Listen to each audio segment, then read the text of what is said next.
Hi everyone, Professor Gustin here, and you made it to week 2.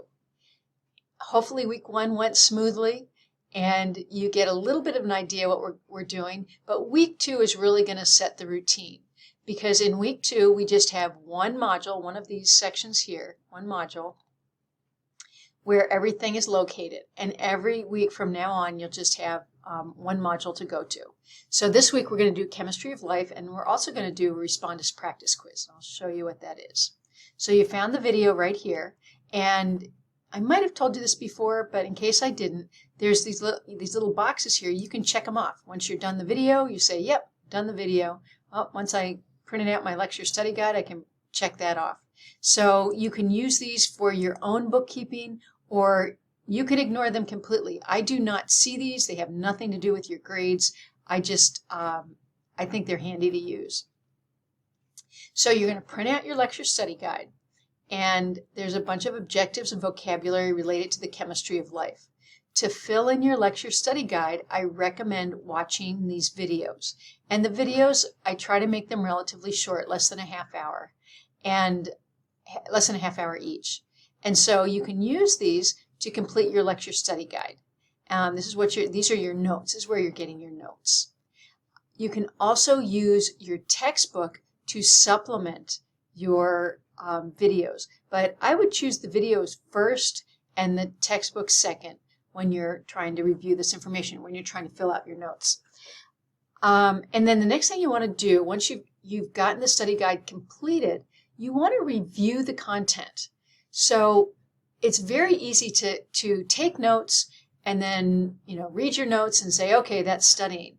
But really, to study, you have to recall the information. You have to give yourself a chance to quiz yourself and then try to recall it. So the way I write the lecture study guides is you can look at an objective, cover up your notes, and see how much of that objective you can answer without looking at your notes. And I would practice that a little bit. Go through your whole handout. When you're done studying on your notes that you've taken, go to the lecture assignment. Now notice this lecture assignment is bold. It's not active like these links, and that's because it doesn't start till August 29th in this case. And so it's going to be black until that date. Remember, I open all the materials the Friday before the week starts. So this August 29th is that Friday before week 2. So once this is open, this will also be active. And this will get you to, it says external learning tools, so that will get you to McGraw-Hill. So now that you've reviewed your notes in your lecture study guide, you can go to this lecture assignment and it's going to ask you questions, multiple choice questions about all this content. And you did that in week 1. And try to recall it without just referring to your notes every time. See how much you can remember. This is another opportunity to reinforce this lecture material and to quiz yourself to see how much you know. Remember, the lecture assignments, they can take up to an hour or so, and the more questions you get correct, the faster you'll get through. If you get things wrong, it'll give you more questions to quiz you.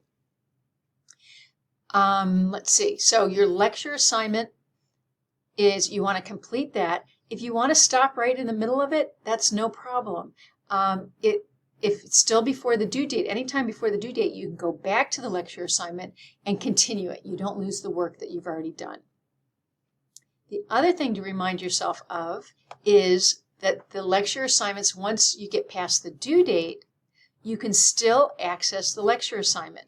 In fact, if you want to use this lecture assignment to study for your exam, you can click on this link again, and it will bring you to the same lecture assignment. But next to the name, it will say recharge, which means you've already gotten a grade on it, but now you can just do it to practice. And you can do that as many times as you want. So the lecture assignments are great for quizzing yourself on the content, this material you just took notes on, and they're good for reviewing for your exams.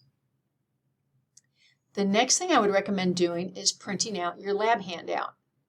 And in the lab handout, as you read along, there's videos to watch. You can click on the links in this electronic copy and click on the link to the video, watch the video, take notes on the hard copy of your lab handout. There's also some virtual labs. And the virtual labs, the links, you can use the links that are right here.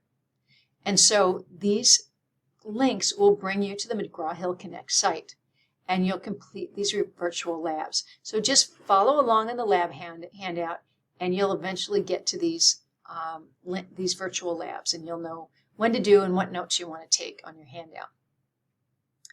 Finally, for lab, you will get a lab quiz. So once you've filled out your lab handout completely and you've done the virtual labs, then you take the lab quiz. And the lab quiz is going to be questions taken directly from the lab handout.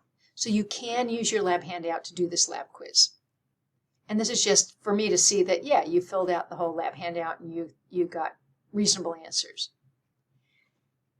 There's one addition to all of this that we don't have every week, and I wanted to get you started on learning about our Respondus proctoring program. When you have your first exam, which is week number 4,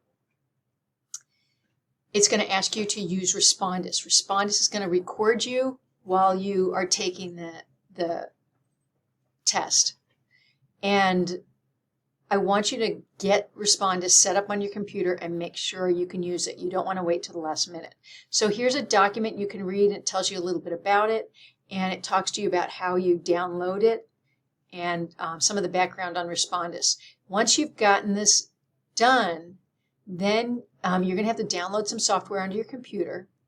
Then you're going to take the Respondus practice quiz. And the Respondus practice quiz is worth 4 points. Well, what it's doing is it's just saying it. I think there's like some question like, can you take this practice quiz? Yes or no? And it's just for you to prove to yourself that you can do that, and you get some points for doing that. Now I made the due date. All the due dates this week are September 9th. The Respondus practice quiz due date is September 16th. The reason why I put it off is in case you have a problem with Respondus, you have a little bit of time to work it out. So if it doesn't work this week, figure it out. What's wrong?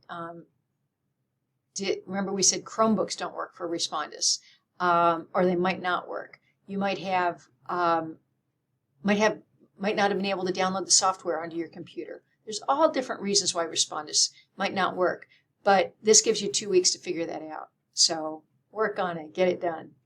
Okay, so that's the routine for each week. Your intros will not be this long after this week because I think you'll be in the routine by then. But please contact me if there's anything that you need help with, or you just want to talk about, or you just want to say hi. And good luck with chemistry this week. Take care.